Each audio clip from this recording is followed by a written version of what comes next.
Paring Berto, kamusta ka na? Mabuti naman, tapos ka na maglaba. Ikaw naman pare, anong ibig mo na naman sabihin? Akala ko kasi, hindi ka na matapos-tapos sa mga labahin nyo sa inyo. Ikaw ba pare, naisip mo man lang ba na tulungan ang asawa mo? Ang dami mong anak, hindi mo alam kung gaano kabigat ang trabahong bahay? Mag-alaga siguro ng anak mo, hindi mo magawa. Trabaho niya yung pare. At saka, ako ang naghahanap buhay sa amin. Sila naman ang nakikinabang sa perang pinaghihirapan ko ah. Oo, nandun na tayo. Nagtatrabaho tayo sa labas. Pag uwi natin, nakakapagpahinga na tayo. Pero sila, hindi pa. Lalo na sa pag-aalaga pa lang sa anak natin, hirap na sila. Kaya minsan, kapag wala akong pasok, ako yung naglalaba. Ah, basta. Hindi ko gagawin yan. Ikaw, pwede pa, kasi under ka naman sa misis mo. Takot ka kasi sa kanya, kaya ka ganyan.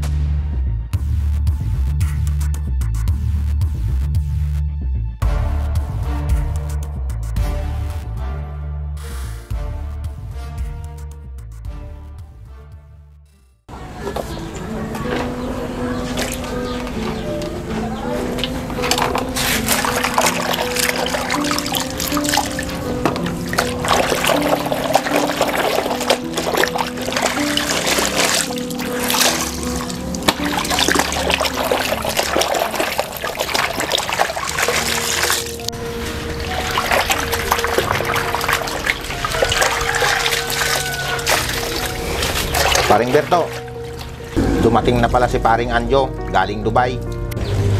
Talaga pare, hindi matagal pang bakasyon niya.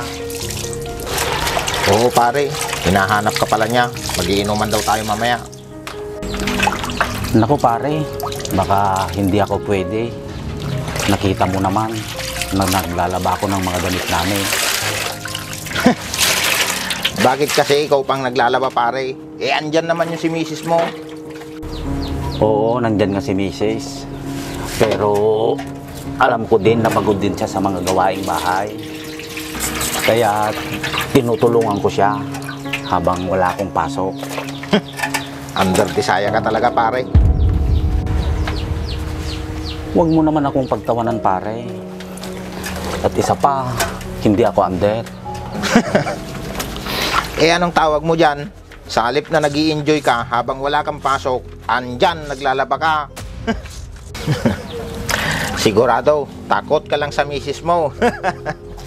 Pare, hindi pagpapaandar ang tawag dito, kundi respeto at pagmamahal sa asawa. Kahit anong sabihin mo, under desire ka. Diyan ka na nga pare.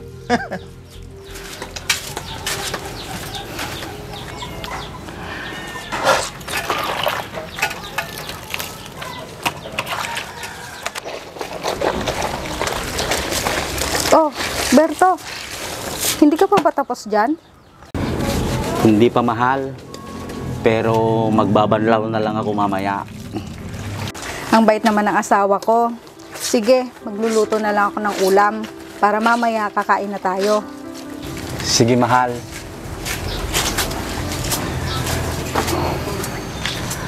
Ang swerte ko talaga sa asawa ko.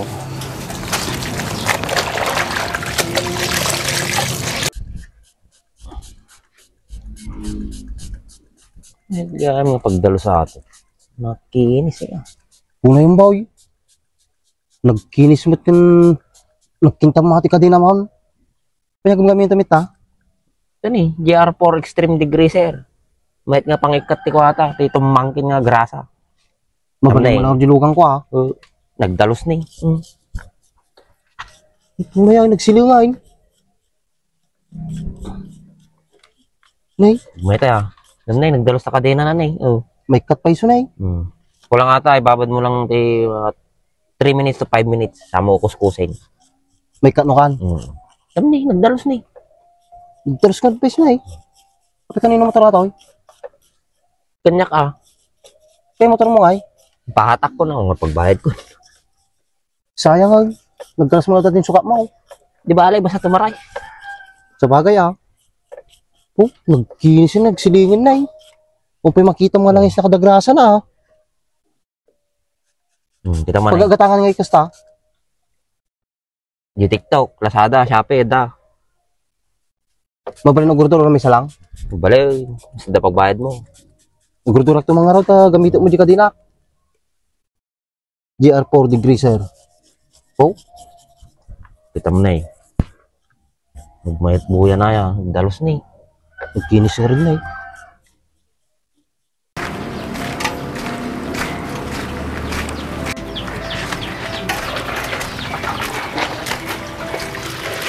Anak, kumusta?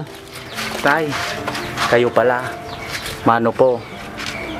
Bakit po pala bigla kayong napadalaw? Namasya lang naman ako dito para makasama ko kayo at ng mga apo ko. Ganun ba, Tay? Nasaan si nanay? Ando sa ate mo, tinawagan daw siya kasi kailangan daw niya makakasama sa bahay nila. Eh, nasan po ang asawa ni ate? Naku, wala. Umalis na naman. Ilang araw nang hindi umuwi. Baka naghanap lang po ng trabaho, Tay. Hindi siguro. Baka nag-away na naman sila ng ate mo. Kaya umalis. Tay! Mano po? Nandito po pala kayo. Mukhang magbabakasyon po kayo dito ah. Oo, Mitch. Pwede ba makituloy ng ilang araw dito? Namimiss ko na kasi kayo at ng mga apo ko. Nako Tay, walang problema. Basta kayo po, lagi kayong welcome dito sa amin. Salamat. Halika kayo Tay, pasok po muna tayo sa loob. Malapit na rin maluto yung niluluto kong ulam. Maya-maya kakain na tayo. Sige.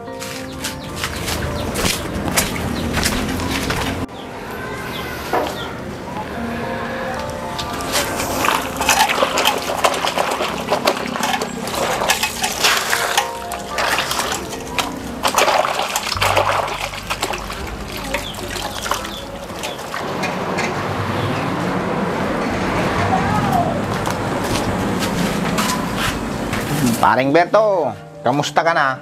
Mabuti naman, tapos ka na maglaba. Ikaw naman, pare. Anong ibig mo na naman sabihin? Akala ko kasi, hindi ka na matapos-tapos sa mga labahin niyo sa inyo. Ikaw ba, pare? Naisip mo man lang ba na tulungan ang asawa mo? Ang dami mong anak. Hindi mo alam kung gaano kabigat ang trabahong bahay. Mag-alaga siguro ng anak mo, hindi mo magawa. Trabaho niya yun, pare. At saka, ako ang naghahanap buhay sa amin. Sila naman ang nakikinabang sa perang pinaghihirapan ko, ah. Oo, nandun na tayo. Nagtatrabaho tayo sa labas. Pag-uwi natin, nakakapagpahinga na tayo. Pero sila, hindi pa. Lalo na sa pag-aalaga pa lang sa anak natin, hirap na sila. Kaya minsan, kapag wala akong pasok, ako yung naglalaba. Ah, basta. Hindi ko gagawin yan. Ikaw, pwede pa, kasi under ka naman sa misis mo. Takot ka kasi sa kanya, kaya ka ganyan.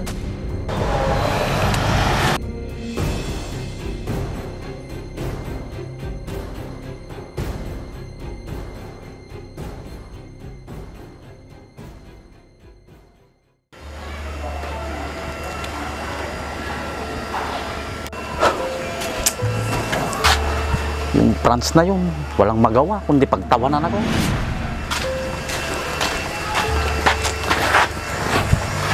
Oh, bakit nakasimangot ka dyan? Nasaan ang pinabili ko? Ipabili mo na lang sa mga bata, yung pinabibili mo sa akin. Bakit? Wala bang tao dun sa tindahan? Nandun kasi si paring Franz. Pinagtatawanan na naman niya ako.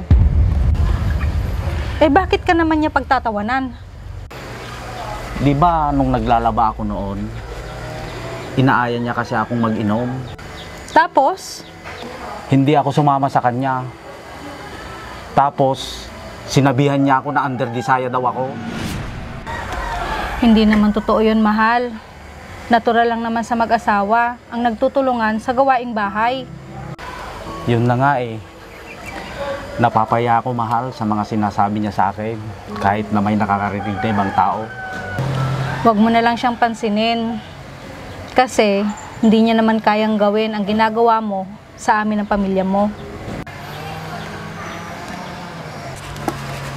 Mabuti ka pa nga, hindi nagrereklamo kahit inuutusan kita. Maswerte kami ng anak mo dahil nandyan ka. Kahit pagod ka sa trabaho mo, nagagawa mo pa rin na tulungan ako dito sa bahay. Tungkulin kong alagaan ko kayo ng mga anak natin. Tutulungan kita sa abot ng aking makakaya. Kaya, huwag ka na magpa-apekto kay Franz. Hindi niya lang naiintindihan kung gaano kahalaga yung mga tulong na ginagawa mo para sa amin. Alam ko kasi kung paano kayo respeto bilang asawa ko. Pagsisilbihan ko kayo ng mga anak natin habang nabubuhay ako. Salamat, Berto. Napaka-responsable mo bilang asawa. Mga anak, narinig kong usapan ninyo. O tay, nandyan pala kayo. Akala ko umalis kayo. Hindi anak. Berto, tamang ginagawa mo para sa pamilya mo. Unahin mo silang tulungan. Opo, tay. Nakita ko din kasi sa inyo noon na mas inuunan yung tulungan si nanay sa mga gawaing bahay. Simulat sa pultay, ni minsan hindi ko po kayo nakitang nakikipag-inuman sa ibang bahay. Oo, naawa kasi ako sa nanay mo na nahihirapan siya sa mga gawaing bahay. Kaya pala may pinagmanahan si Berto, tay. Oo naman, iniidolo ko kaya si tatay. Siya nga pala, mahal. Baka gutom na si tatay. Nakapagluto ko na ba ng tanghalian natin? Oo naman, kaya tawagin mo na yung mga anak natin para makakain na tayo. Sige, sandali. At tatawagin mo lang sila. Tara na tay, para makahain na ako ng pagkain natin.